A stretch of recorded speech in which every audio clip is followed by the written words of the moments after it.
Hey, everybody. Welcome to another Tuesday Live podcast with Jen and Joe. And today we are so lucky to have two rock stars who have turned from rookie to rock star right in front of us over the last few months. The dynamic duo, the mom-daughter duo, who are just completely crushing it. We got Natalie and Kerri in the house today. Yay, so thank you guys so much for coming in. Hi. And today it's going to be super fun. Really casual. We're just gonna be chatting like friends, talking about some real estate stuff. So if you're tuning in, y'all are in for a treat. And as always, we're going live. So if you are with us, you can drop comments below. We'll get to them as we go. And if you are watching this recorded, give us a subscribe or like, or give us a little bit of a review. We'd love to hear that you love this content that we're bringing you each and every week. Yeah. So, didn't you just say with the our Apple one, we gotta get some reviews? Yeah, Apple Podcast review. That'd be awesome if you guys like what you hear. Give us a little 5-star rating. See? Well, so today we're going to talk about some real estate, right? So many of you obviously know Jen and I have been real estate investors for quite a while now. A couple years. And not only have we been doing, but we've been working with folks for quite a while. Mm-hmm. And I got to say, out of so many people we work with, there's such a cool story here. So I think first, did I meet you, Kerri, first? Yes. Yeah, I joined the small group coaching group first. Yeah. So where did you find Joe and Jen? I have to ask because I don't remember. I was trying to remember that. I was all over social media looking at everything real estate investing. So it's hard to say because you guys are everywhere. So I think it may have been just an Instagram post. It may have been somebody that posted something from you guys that I followed up on. So I can't really remember exactly where I found you. Yeah, I know when we chatted way back when, you were like, hey, I want to get into real estate, and I have this daughter, and we're a family. We've been thinking about doing this, but that was the one thing that sometimes people say they found usually Jen on like Instagram posting some cool stuff, or we get tagged in something. The power of social media. We always talk about it. Yay. Yeah. I think that's it for sure. So what was life like before Joe and Jen for you guys?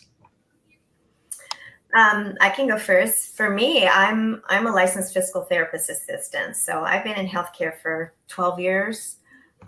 So I was busy running around, driving 100 miles a day, visiting patients, and then getting in my mindset of what am I going to do when it's time to retire, or when should I retire, or am I ready to retire? And each day that went by, I kept thinking, yeah, I think I'm getting closer. So, and thinking about what to do after retirement, that's where I kind of thought about real estate investing. We had a little bit of a tax surprise a year and a half ago at tax time, where we got a capital gains tax surprise that our financial planner wasn't planning very well for, and we didn't know about. So at that point, I thought I need to find out more about our investments, our portfolio, our money, So then I just started buying every real estate investing book I could get my hands on. So I've gone from BRRRR method to MTR to all these different strategies to try to find my slot, And so I felt like MTR was a really good combination of hospitality and maybe design and investing. And so I thought that'd be great. So I brought in Natalie, asked her if she would help me with marketing. She's a marketing expert. She's also technology expert, which I am not great at.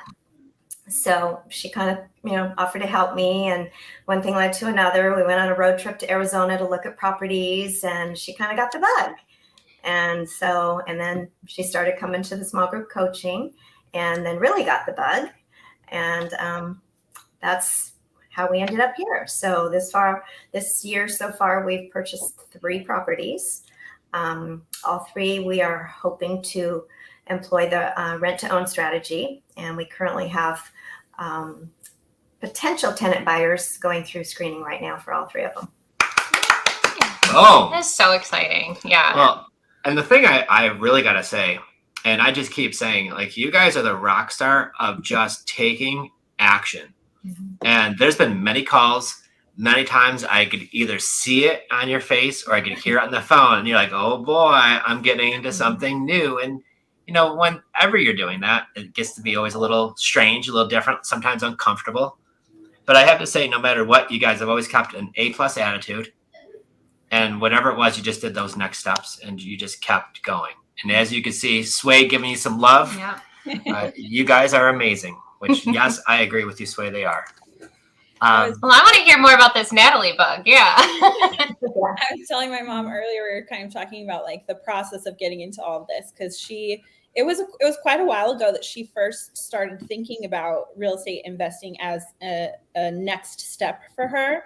I was consulting at the time. I come from a consumer packaged goods kind of corporate world, and I had left a pretty big company to get back into startup land. I love startup culture and building businesses, and I wanted to be closer to that and didn't really know what I wanted to do first. So spent a lot of time consulting, about 3 years consulting for other startup companies, and kind of looked at my mom's next endeavor as an opportunity for her to start her own startup. And then I just kind of fell in love with it.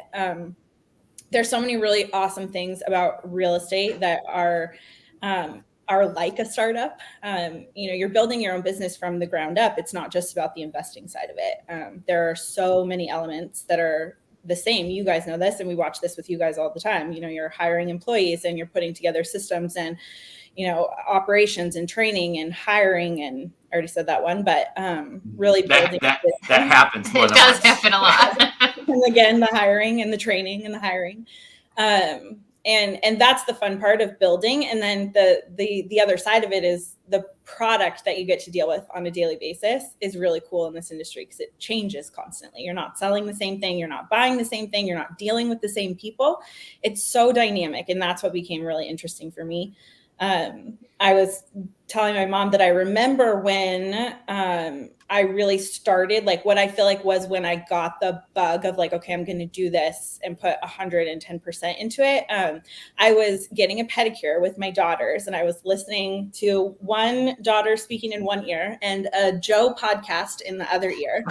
And I don't even remember what podcast it was, but you had mentioned something about how so much of this business is about volume and just the number of people that you can touch and talk to. And at that point in time, I hadn't really started branching out and talking to people about buying, specifically creatively. Can I take over your mortgage? Can I buy your house on owner finance? I hadn't had a lot of those conversations with real sellers yet. And it was nerve-wracking. Like, when you guys talk about post the blue ads. Okay, well, when you post the blue ads, then what happens? I don't know how to talk to people about this. I've never done this before. And you said something about volume, where something clicked for me that I kind of just realized that it's not about saying the right thing to the next person. It's about saying something over and over and over and over and over again. And the only way that I'm going to do that is by getting out there and talking to as many people as possible. And in my head, I made it a game about volume. I'm not trying to do this right. I'm not trying to be correct. I'm not trying to sell anybody on anything. I'm just trying to have this conversation as many times as possible and see what happens. And that's what really kind of got the ball rolling for me. I mean, you just hit it like episode over, right? That was great. No, but it's so true, because to hear you say that, when you told me, like, I didn't really like talking on the phone, I wasn't going to believe you. No. But you're absolutely right that it's a volume, and I love that. It's like, you don't have all of the answers, but like, can you just pick up the phone, ask the questions, and that's what you did. Yeah. Well, and I think you have to have that type of mentality, and that going in there, like 3 people said no, like, is it time to fold up your business and say this doesn't work, or is that being talked to the next one, right? And I think that's why also too, like, you've got some hidden talents. You're an exceptional golfer. Right? You don't get to believe me, I could attest this. You don't get to be an exceptional golfer by doing what I did, right? You probably had to get around other people doing really well, spend a lot of time practicing. Mm-hmm. How many swings did you swing that were terrible, right? I've swung a golf club probably 1 million times. Right. But over time, you start to get better. And it's just like one of those things where if you stop, you tend to get a little rusty, you get back into it, and then eventually you pick back up. So, it's that mentality that you've really implemented in your lifestyle overall. that gives you the success to be a golfer, to do this, or to do whatever it really is. And I think taking that right attitude, when we talk with anybody, it's about your first step is like mindset. And if you walk into it like, hey, like maybe I don't know this now, but I'm going to figure this out. And if you just tell me to do this, I'm going to do it. And I'll get what you tell me it's going to happen. Fine. Let me just go do that. And not just overthink it. Just take those action steps. And like you said, they're not always perfect, but it gets you there. Yeah. And I really didn't like talking on the phone. I was definitely one of those, like, if I have to call somebody and have this conversation on the phone, I'm going to avoid it for a long time. But it was the volume thing is like, you can't get to the no as fast unless you're on the phone with people. And that changed really fast for me. It was like, if I want to talk to 100 people this week, it's not going to be over direct message or text messaging or through email. There's way too much wasted time that happens in that. And I want either 100 no's so that I can move on to the next ones, or, throw some yeses in there. Rapid fire. So since you've done this, how much money have you guys spent on lead gen? I actually just started spending a little bit of money on lead gen because I'm excited about different angles and different opportunities, different types of purchases and exit strategies that I'm learning a lot more about and turning this into a full-time business. But the 3 properties that we bought this year are all from Blue Ads. And we have 2 in the pipeline that are still from Blue Ads from 4 or 5 months ago, just ones that we continue to follow up with. So up until then, not a dime. No. You're getting all those leads for free. So when you're talking to all these people per week in the beginning, and this is where we really dive into, like, don't spend money in the beginning. Yeah. Generate these leads for free. Learn how to do this. Learn how to talk to people. And then once you do and you're building and growing, well, then guess what? Now you could throw a little bit of gas on the fire and really ignite it. And it sounds like that's exactly what you guys are doing. So, yeah. I think, I don't care which one you can pick, but let's do a deal breakdown, because I feel like people love a good deal breakdown. So do you have one of these 3 that you just want to talk about or can kind of share with everyone? Obviously, you got it from the Blue Ad, but the seller story, why were they selling? How did that go? And then obviously you're looking for a rent-to-own buyer, but I'd love to kind of break down one of those deals. Man, all 3 of the ones we bought this year are really cool seller stories. We've gotten so lucky with our sellers, built like awesome rapport with our sellers and have, continued communication, which is another thing about creative financing that has become evident is so important, is having, if your sellers, when you're taking over their mortgage, you need to have a good, open, trusting relationship with them, because there's little things that you have to follow up on. There's still little ins and outs. Can you send in this piece of paperwork? And because we've built great relationships with them, it's not been no big deal. I don't know which one you want to talk about, Mom. Tank House? Okay. Yeah. That's been the most interesting, I think, because of the people that we dealt with, the sellers who are wonderful, and their story. And they started out in that house as an Airbnb. They had some difficulties with listings or rentals because they had a road closure, and it lasted like a year or something, the road closure, and it just wiped out their Airbnb. Coincided right with them opening their Airbnb was this road closure that made everything that you could want to get to an extra 30 minutes out of the way. It was just terrible timing for them. So really, really hurt their productivity on that property. And they had a family, growing family. And I think they just decided they were tired. So we took that off their hands for them. And I think it felt like it was such a blessing for them to find us and us to find them, because they could move on to do their next step, which was they were going through an adoption. And it just allowed them to be able to move on in their life and allowed us to take over this lovely home and try to help somebody else get into that as a rent home. And it's a nice house, by the way. It is. I mean, that's beautiful. A nice. So wait, this was your first deal, am I correct?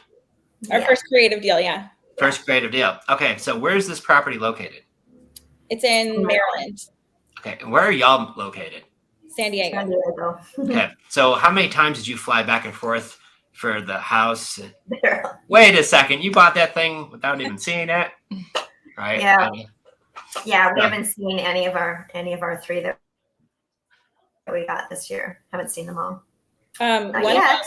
One of them, we just, the owner, our house in Iowa, the owner is the one that's helping us show it to new tenants because he lives locally and he's great. And he runs over and helps us with things here and there, putting up smoke detectors, whatever. Yesterday, Yellow signs. Yeah, yesterday he sent over pictures of the backyard, and there's a gorgeous deck on the property that we didn't know We existed. never even saw. Oh, that's good. Yeah. Little added bonus. So your first deal, the people are running an Airbnb. They open the Airbnb as this road is being now closed. Yeah. So that's affecting their business. They want to sell. So now, did you buy that with cash or was seller financing? What was that deal like? Did you have to come up with a lot of money to buy it? How did you convince them? Yeah. The convincing them was actually interesting. Blue Ad, it was an Airbnb group. The wife reached out. She was very skeptical at first, openly told me, this is weird. I'm not sure how I feel about this conversation. We talked on the phone many times, then had to talk on the phone with her husband a number of times.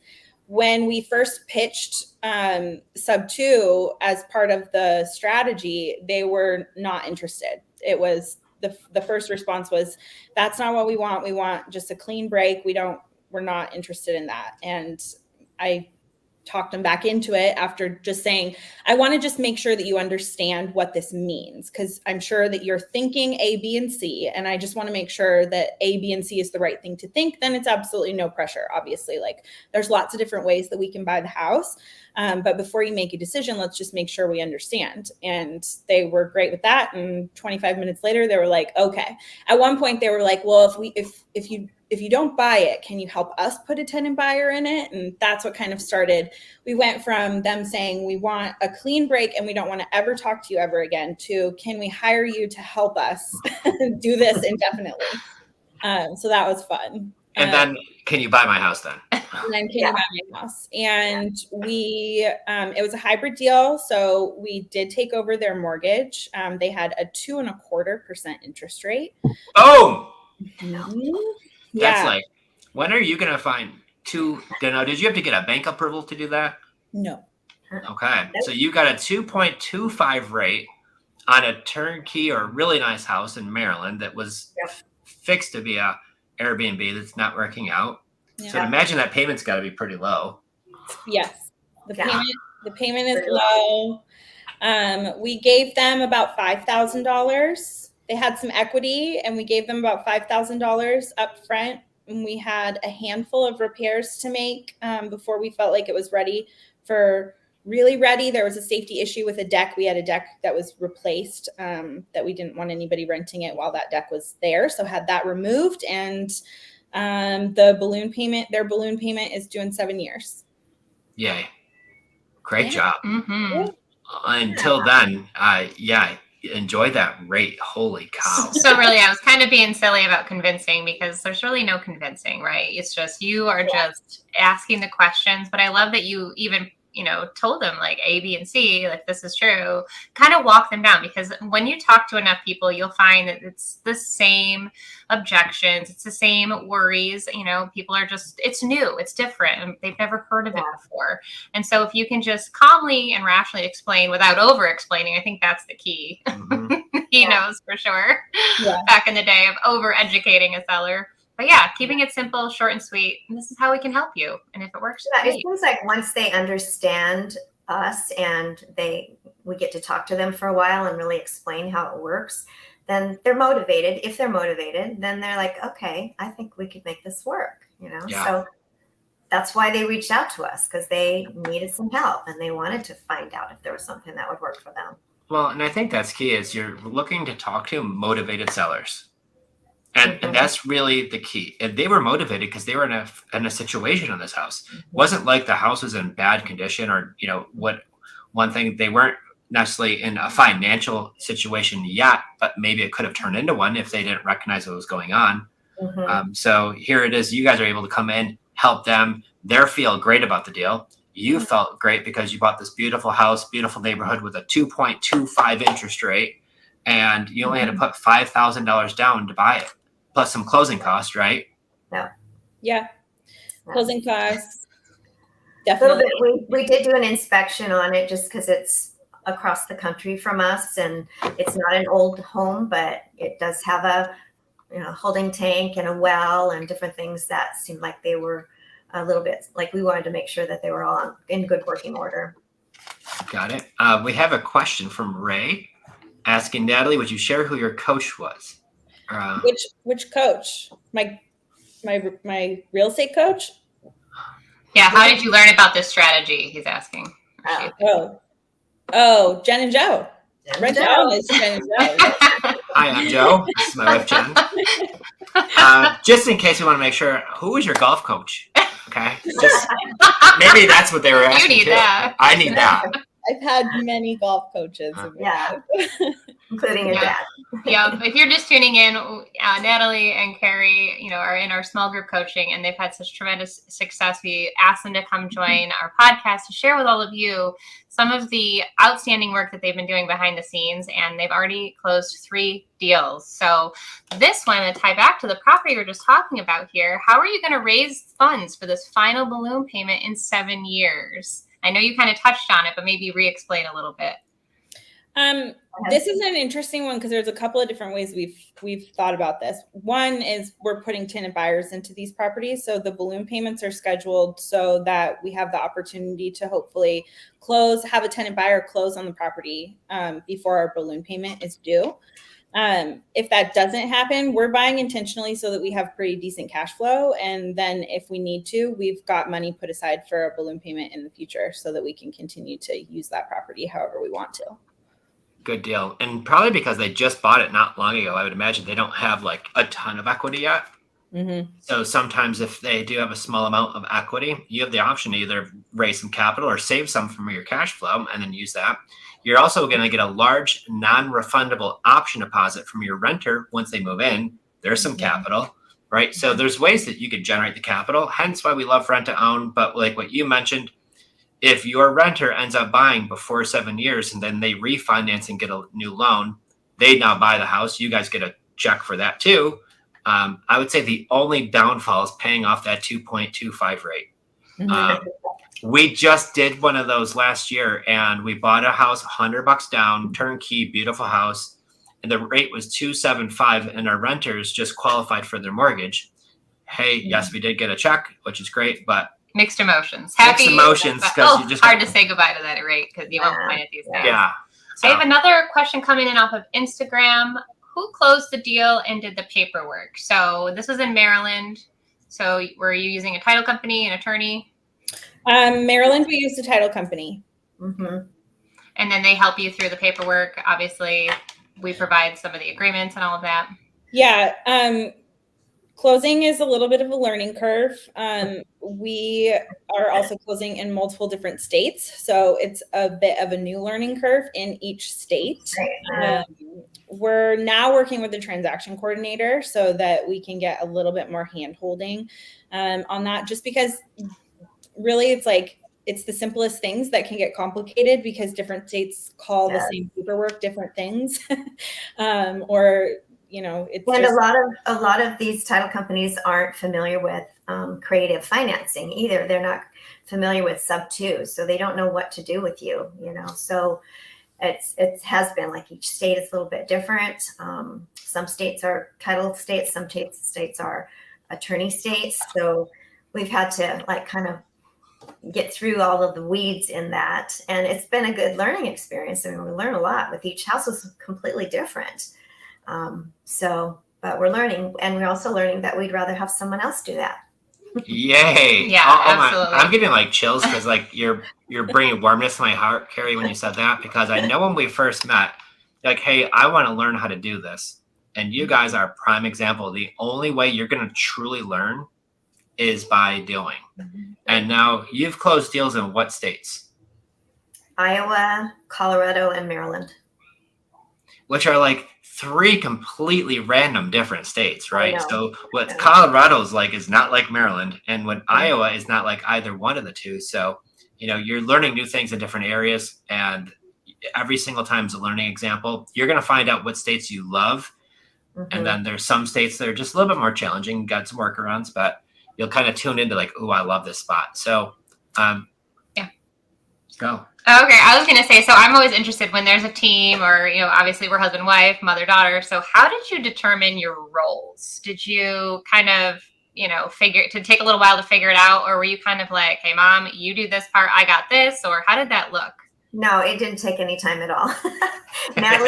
Natalie's got the gift of gab. She's really great on the phone. She's the acquisition specialist. She knows what to say and when to say it and how much to listen. And me, I'd rather do the back end stuff. I'm a little more secure back there. I'm starting to get better at talking to people, but it's something that you have to practice. And once I know more about what I'm talking about, then I feel more confident, but it's practice. So, but yeah, I think we determined I'll spell check everything for her and she can call all the people. And deal with all the insurance insurance and attorneys and business structure and all of the back end stuff, all of the getting the keys and getting the inspections and getting, all these things taken care of before a renter's able to move in. And all those things are very tedious but they have to be done. They're important. And so I'm learning how to do all that and keep track of everything at the same time. That's awesome. Yeah. I had to ask because it reminded me of Joe and I. There's times where he would definitely try to put me on the phone with sellers and I would do it. Like, he's so much better. Like, my butt doesn't belong in that seat. I mean, I'll start out with texting, on Facebook, Blue Ad, whatever response. And I'll say, okay, I'm going to connect you with my partner who specializes in this. So there you go. Him off to her and she's the closer. So that was really easy to fit into those two spots, I think, for us. Well, and I think that's awesome. Because that's like, it works. That works really well for me because I hate the administrative stuff. I can't. My brain doesn't. Yeah. And I can't say that I love it either, but it's definitely something that has to be done. And I think it's also something that we can train someone else to help with, that I can move on to other things too. So. And that's so important to know. It's like, we are very big on, like, you got to know all roles, all positions so that you can hire accordingly and train properly. Because how are you going to train someone if you don't know what you're even looking for that person to really truly do? So you don't have to do it forever. And especially, once you have the money to be able to hire, we encourage that. But you got to know the couple steps. And there's tons of things that we don't enjoy doing at times. But like you said, there's the things that got to get done. The inspection, this report, that paperwork. Yes. And it's just part of the process. Yeah. Yeah. And I would say one of our biggest mistakes, if I could say, is we didn't hire our executive assistant soon enough. So I would think that was one of the things that we felt like we should have to try to do everything ourselves. And why not add one more hour to the day? Because, hey, why? Right. And there's times where you're like, you got to say, okay, it's time to bring somebody on. And I mean, imagine the way you two are taking off. You're not going to be terribly far behind because Kerri's gonna be like, yep, okay. I need somebody to delegate some of this stuff to. So. That's right. Right. So. Great. So we have a couple of we're taking on new opportunities. One of the deals we have in the pipeline right now is will be an out-of-state flip. So that'll be the first time that we've done that. It's a simpler one, but it's just like each new house, we're kind of like, I don't think we're doing it on purpose, but it seems like we're just trying to check every single potential way to do this off the list to figure out which ones we like the best. And yeah. Well, and I think that's what it dials into with what we do, generating leads the way we do, and the way we talk about branding yourself on social media. Your job when you run your own business, small, big, doesn't matter, is to attract business, right? To attract leads. So by branding yourselves the right way, you guys are getting leads thrown at you left and right. I remember one conversation I had with Natalie. She's like, I've got leads pouring out of my eyeballs right now. And let me tell you, if you own a business or you run a business or manage one, the minute you have that part already conquered, like the first step to success is already kind of almost written, not completely, but like everybody struggles with leads. So what have you found have been some of the best ways that you found sellers or sellers are finding you? I mean, when I've had leads pouring out of my eyeballs, it's all from Blue Ads and Facebook conversations. Yeah. And so much of it has been consistent follow-up. I get through the script really, really, really fast. And then if it's a decision, how long am I going to wait till I talk to this person again? And sometimes it's a week, sometimes it's a month. It's never longer than a month. And everybody, I mean, probably 75% of the people that I'm talking to this week are follow-ups from, November, December, January, who are now ready. Like just last night, a seller call with somebody that I first talked to in December. They had just listed on the MLS. They hadn't gotten any offers yet. She said, I don't think we're open to selling it on terms, but you never know. So I put them in my CRM for follow up in, middle of March when they're coming to their expiration on their contract. Turns out they haven't sold it and they're now open to selling it on terms. So it's just that consistent follow-up and never letting a lead drop off of my communications list unless they've explicitly told me never contact me again. Yay, that's the story. No lead left behind. Yep, just like the Trolls movie. Just like the Trolls movie, no lead left behind. And so that's really the key is generate leads, but the you hear it a million times, the fortune's in the follow-up. Mm-hmm. And just because they reached out to you in December doesn't mean they're ready to do business right then, that second. But now fast forward 4 months later and they're like, hey, they raised their hand, please. Now let's do some business. And here you are, been following up. So they're now got to know you maybe a little bit better. Mm-hmm. Yeah. And now it feels ready. So for many of you listening, Kerri and Natalie are dropping some like complete gold nuggets for you. So if you want to like get some of these results, like these small little steps are the difference of doing or just wanting to do, right? And you guys have taken all the right steps. We talk about generating leads, follow up, getting on the phone. Even if you don't feel like getting on the phone, just do it and do it at a high volume. One a week is not going to get you to that 100. You got to do it often, right? And then you keep doing these things. And now here it is, you're getting deals, right? So now that you're getting deals, did you have that little mental hurdle? Because what we've been chatting about lately is some people are afraid when it's time to get that first deal. Like, I'm afraid somebody says yes. Now what do I do? Did that ever happen to you? Yes. Yeah, definitely. Even like partway through the process with the title company that wasn't being entirely responsive or explaining anything. And we were a little kind of feeling lost. You guys were great in that process. But I mean, it's, similar to your coaching style and like what we've learned about just taking action and like continuing to call people. We're one of our Colorado deal, like we got lost in the middle of it. Something wasn't happening right. I just felt in my gut that the title company wasn't doing what we were supposed to be doing. There was some miscommunication and we had to like scramble last minute to find somebody else to help us. And it was like getting on the phone and calling 10 attorneys in Denver to find somebody who knew what they were talking about that could jump in and help us.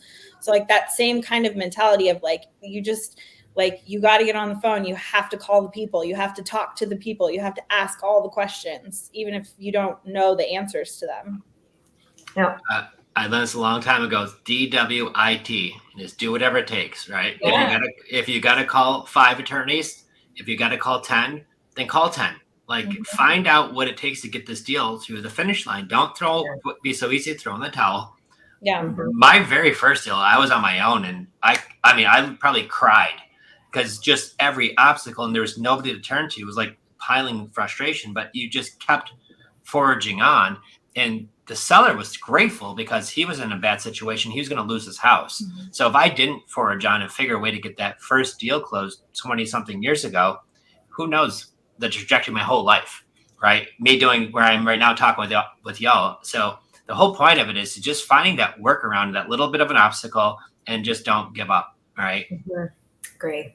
Yeah. And so can you kind of share like a day in the life, or when are you finding time to do all of this? Now, I know you have each other and you've kind of distinguished who does what, but it all does take time. And I believe we're working a full-time job, Natalie, and you have children and friends and family, and you need to sleep and eat at some point. So how are you still getting on the phone with sellers and being able to have these conversations? What does that kind of look like? I was working full-time. I was a consultant, so I had a handful of clients, and fortunately was in a position where I could schedule my time around them for the most part. And I still do have a couple of clients that I've retained that are less time intensive.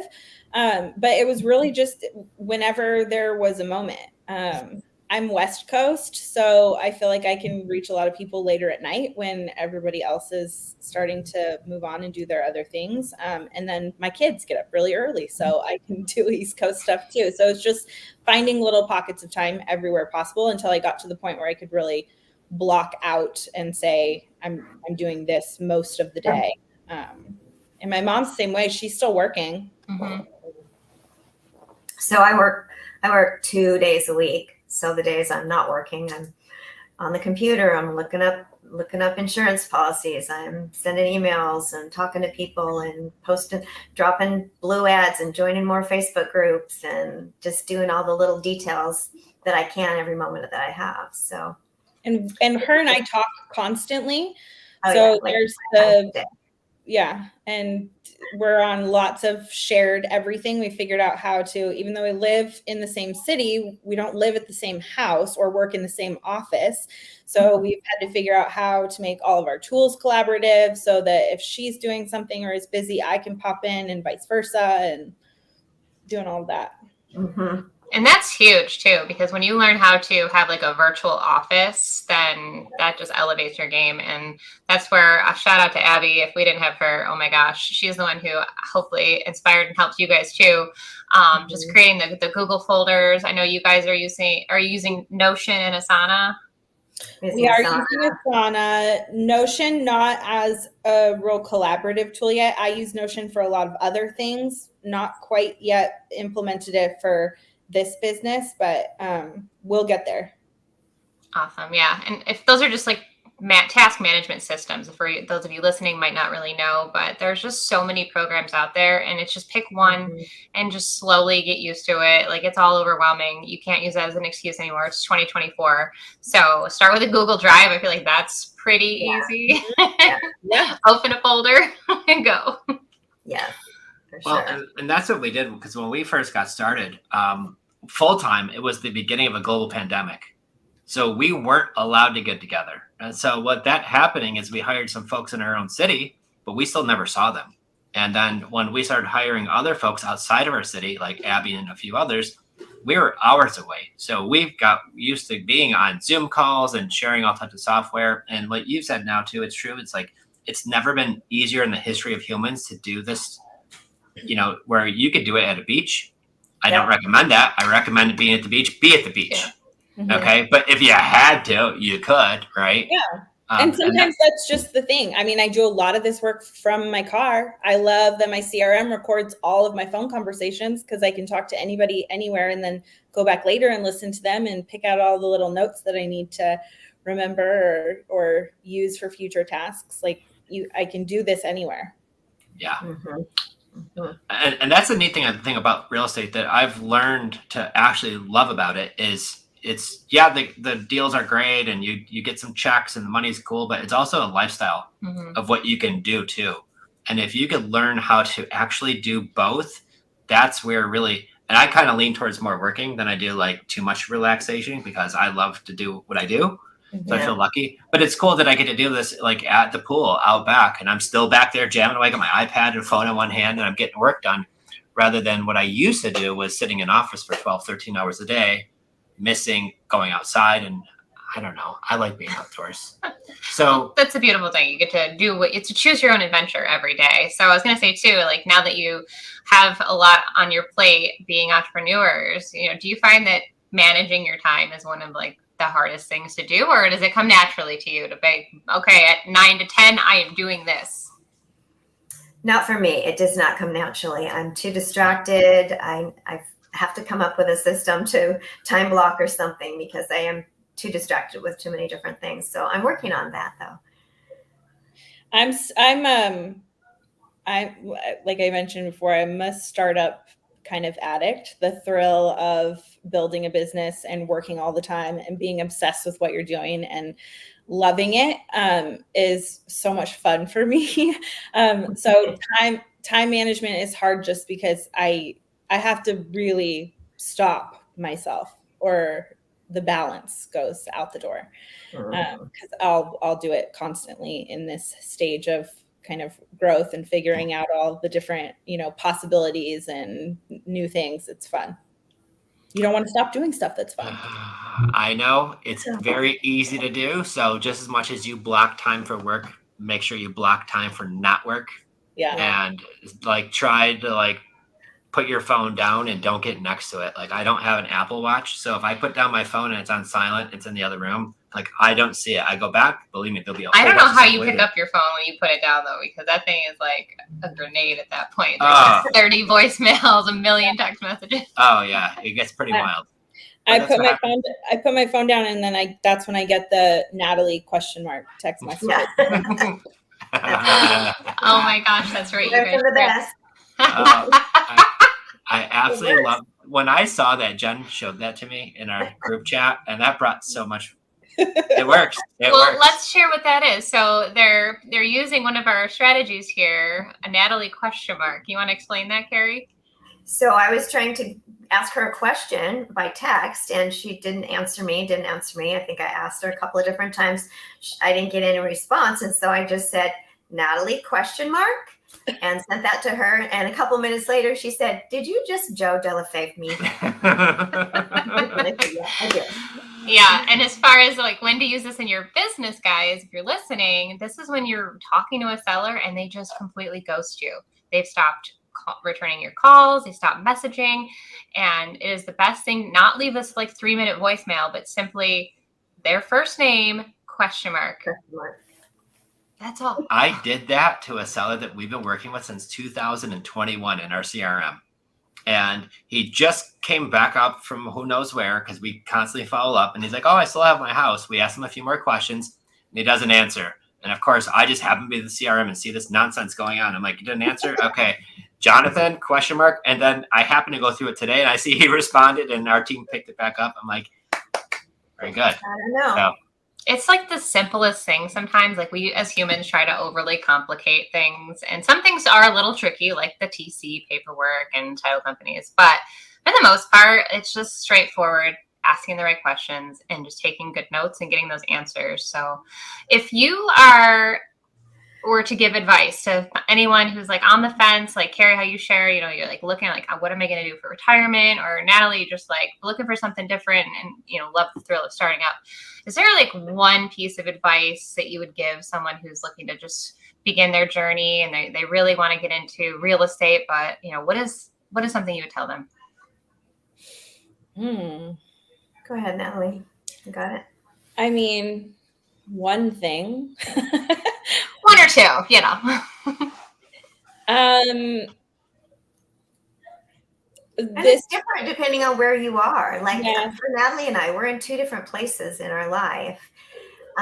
She's obviously a generation away. She has short-term goals for making money and building a career. I have longer-term goals for, additional income stream after retirement and legacy building.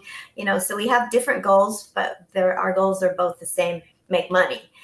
So I would say, and I would say that from the beginning, when I first started looking into real estate investing, probably what really got my foot in the door and gave me the courage to jump out and do something was having the coaching.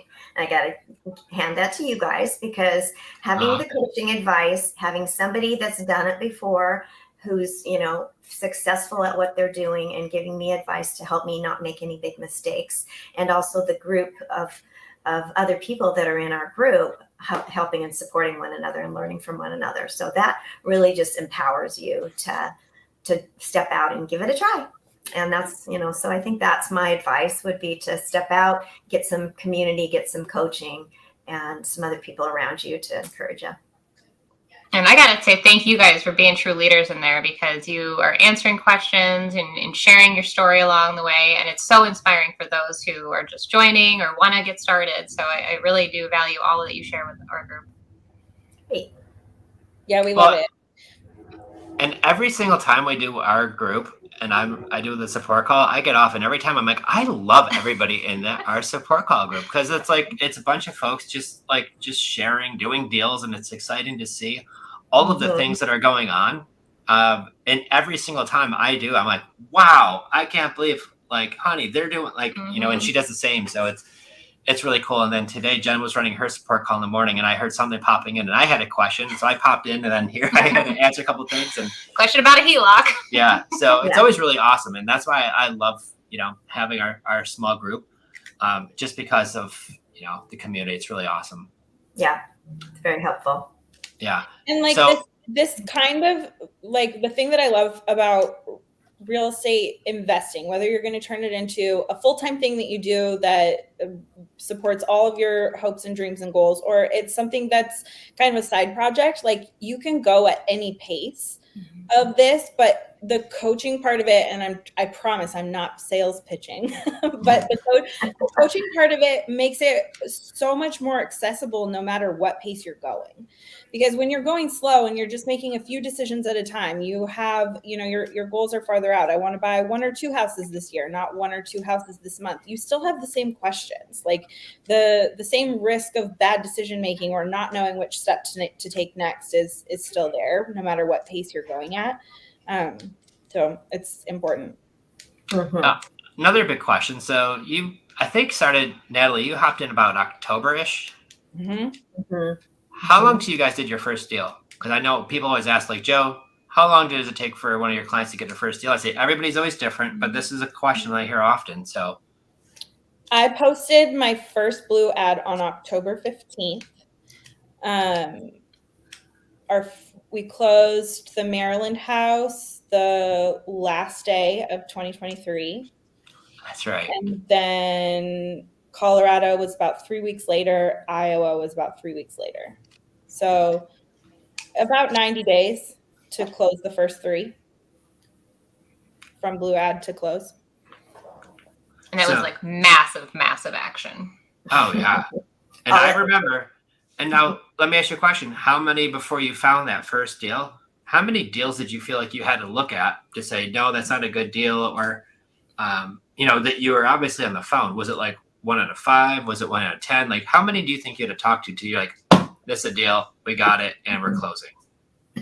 Man, with Maryland, that was one of the earliest ones. I feel like I remember us talking about that one. I'd have to go back and look, but it was like one of my first couple of ads. And the fact that the seller was so open to just getting on the call and having a conversation with me is what made it move faster. So, you get through, we've talked about this in coaching. You can tell the difference between somebody who's motivated and somebody who's not motivated, especially to sell their house creatively. And until we had kind of heard for ourselves the difference between those two, it was kind of like, which ones are we even going to spend time bothering with? But once we started to connect with people who really were motivated and excited about selling creatively, then it was really fast.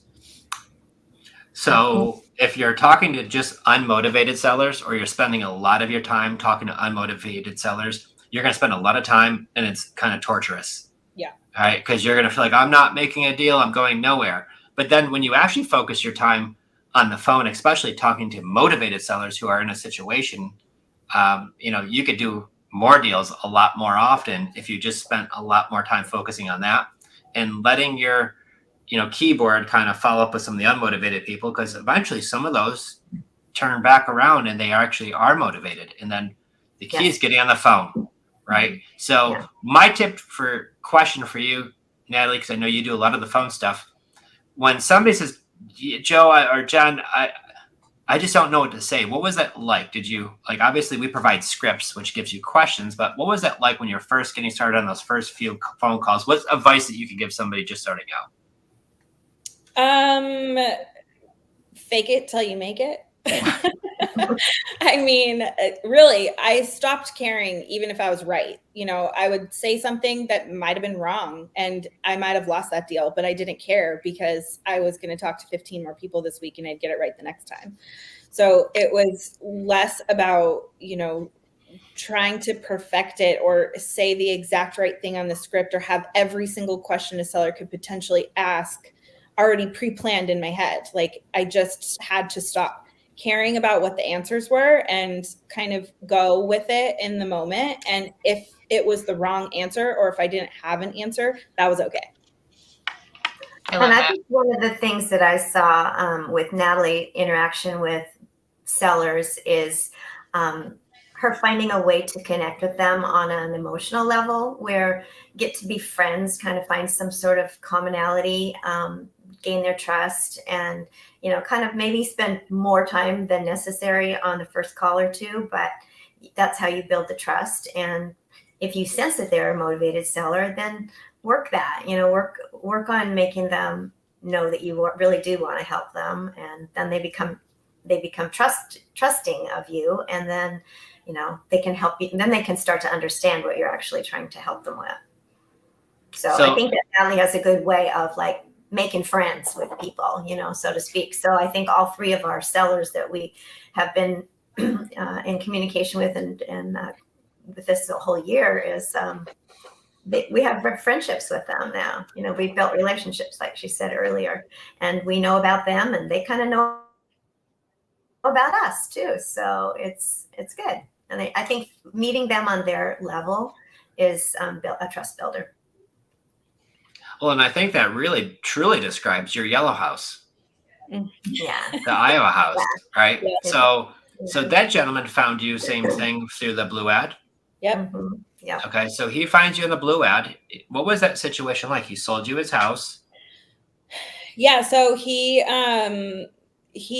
buys houses in his hometown, a small town in Iowa. He likes to do fixer-uppers, and he was just ready to sell this one. It had been a midterm rental, and he owned it. There was a small loan on it, which was actually an interesting situation because we often talk about when you're taking over someone's loan on a property, you don't want the bank involved. In this case, the town and the bank were so small that the bank was involved, and they were great, and they're totally fine with the whole entire thing. So we took over a small bank loan that was pretty non-traditional in terms of creative financing standards. But yeah, the guy who sold it to us, what's that? That was actually a construction loan, so that kind of made it a little bit, Yeah. Okay. But yeah, this guy's been fantastic. He's shopping around the rest of the town looking for other properties for us and has us plugged in with all the realtors locally. And he is sending us tenant buyers and renters and installing smoke detectors and taking new pictures. And every time we have to show it, he shows it for us. And he so far has not allowed us to pay him. We sent him a big giant box of Omaha steaks the other day as kind of a thanks for helping us out. But he's just been great. He loves our tenant buyer program, and he's motivated to help us get somebody into there because we're on a balloon payment with him for the majority of what he's owed. We're paying him a little bit monthly, but he'll get most of his equity at the end of our term. So he's hoping that if we get a tenant buyer in there sooner and somebody else ends up buying it, that he'll get his balloon payment earlier. So like as long as I can help out, I'll help out. And he's been great.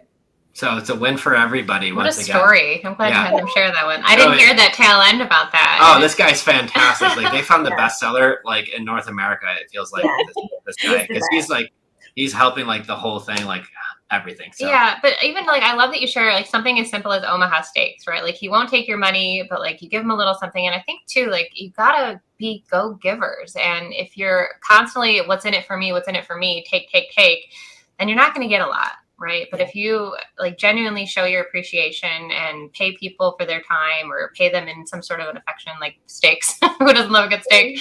It goes so far. And I think that, you know, just says a lot, especially when you're doing things remotely. You want to have that trust with those people. So that's awesome. And the more you give, the more you got. And obviously you send over that big, huge box of steaks and they're delicious, right? He's going to love it. And if he didn't already love you both, which he already did, now it takes it to a whole other level. Yeah, he's great. Yeah, he's great. So, that'll be an ongoing relationship, I'm sure. Yeah, well, probably by the sounds of it, he's going to probably bring another deal or something too. Yeah, that's what we're hoping. We have a couple of other things in the pipeline that he's helping us out with. So, and if we find a deal, I'm sure he'll be happy to go check it out for us. Yay! I mean, it doesn't get any better than that. And then you helped out. Was it a lady in Colorado? Mm-hmm. Mm-hmm. So that's the condo. Yep. Mm-hmm. In Colorado Springs, that? No, actually, this one's in Aurora. Okay. So just south of Denver. What happened on that deal? She was actually an investor. She lived out of state. She lives in Texas. She owned this property in Colorado. She had it as a midterm rental. She first bought it right in the big traveling nurse swing. There's a number of hospitals right around this part of Aurora, and she was having no problem renting it for a lot of money every single, 3 months, 4 months at a time contracts. And then that kind of died down with COVID. Not as many traveling nurses and their stipends weren't as much. Some changes in the way that Airbnb and Furnished Finder did, how you could find those properties. There were a lot of them in Denver. That's been an interesting part about that versus the two other houses that we own. When competitive wise, there's like 3,000 2-bedroom condos for sale or for rent within, a 15-mile radius of where our condo is, because Denver is a highly populated city versus our other places that are a little bit smaller. Our place in Iowa is only like 5,000 people in town. So, but yeah, she wasn't renting it as consistently as she wanted to. And so first we talked about helping her get a tenant buyer in there. She had actually been paying attention, I think, to you guys and to some Ron LeGrand stuff, and knew about all of this and was interested in it. So talked to her first about helping her put a tenant buyer in there. And then over some time, it was a couple of months, like November to January, that we talked with her, and ups and downs in those conversations, and she finally she just wanted to sell it. So that was another one. It was a great loan, little over 3%. She had just bought it in 2020, so not much equity. We'd negotiated it well, was very little to get into it, and had probably the most interest in that property as a tenant buyer listing. All three, that one's the one that's been the most popular, that I think that will get the placement the fastest on. The reason why is because out of all those other condos, you're probably the only one offering a rent to own, where they can move in, rent it, and then be able to have the option to own it down the road, which is a really good opportunity for some folks. So I can imagine even in a super competitive market, you're probably like the only one. Yep. And then in the small markets, you're probably definitely the only one, right, offering that. So it does give you that little bit of that unique strategy, that where if there's a lot or not, doesn't really make that much of a difference, because everybody, most part, wants to own their own home. And this is a great way to help take that first step if they're not, all the way there yet. So that's awesome. And you're creating wins for people. You're getting 2.25, you're getting 3% interest rates, right? Which I don't know if all of y'all know, but this is 2024, and them rates are long gone, but they're still out there, and those deals are still out there. And so where I keep on dialing back is, if you are able to find deals and get a 2 or 3% interest rate, would the real estate market be on fire right now, or would it be slowing down? Well, it'd probably still be on fire, because that's like free money they're giving out. And with the right strategies with Creative Finance, you can still find those deals, and they're out there all across the country. It doesn't happen in just one spot.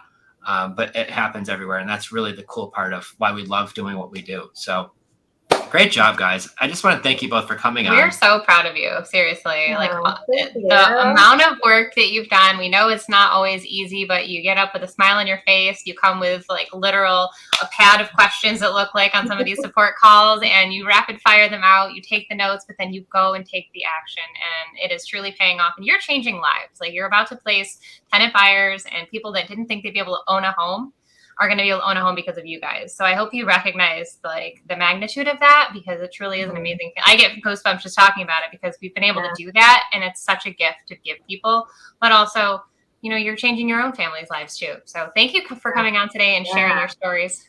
Thanks for having us. Thank you. Well, obviously, and I just like to say, guys, once again, you are complete rock stars, and your good attitude and your work ethic is what gotten you to where you already are. I think we should already get on the calendar like a 6-month recap, so everybody could just keep following up with you guys, because you are heading to the moon, and it's super exciting to see. So thank you for spending this Tuesday with us, and all of our fans listening and guests listening. We really do appreciate it. Next Tuesday, I have no idea. There is no next Tuesday. We're going to be in Tampa. So next Tuesday, we won't be able to host this because we're going to be at the Family Mastermind. So stay tuned. because all of those connections and all the things we're going to learn, we're going to be bringing it back and sharing with you guys. So what you can do, if you're still listening, you need to head over to creativefinanceplaybook.com, and we have 2 gifts available for you. We've talked a lot about our blue ad. You've heard these ladies talk about, and then also our script. So if you head over to creativefinanceplaybook.com, go grab our free way to score leads on Facebook, as we were giving you the example of the free ad, the blue ad, this crazy little thing that is putting all of these sellers into Kerri Natalie's inboxes. And then also download our opening script. It was just where what Kerri said. She's messaging back and forth. And then from there, you got to hop on a phone call and take it from there. But go over to creativefinanceplaybook.com and grab those and put it to work next week. While we're in Tampa masterminding with some of the best, you be putting in the work, and then come back the following week and tell us how it went. Yay! Yeah. Awesome. Thank you again, ladies. I hope you guys have a great day. Thank Thank you. y'all. Thank you. Bye. Keep up the great job. See you Bye. guys.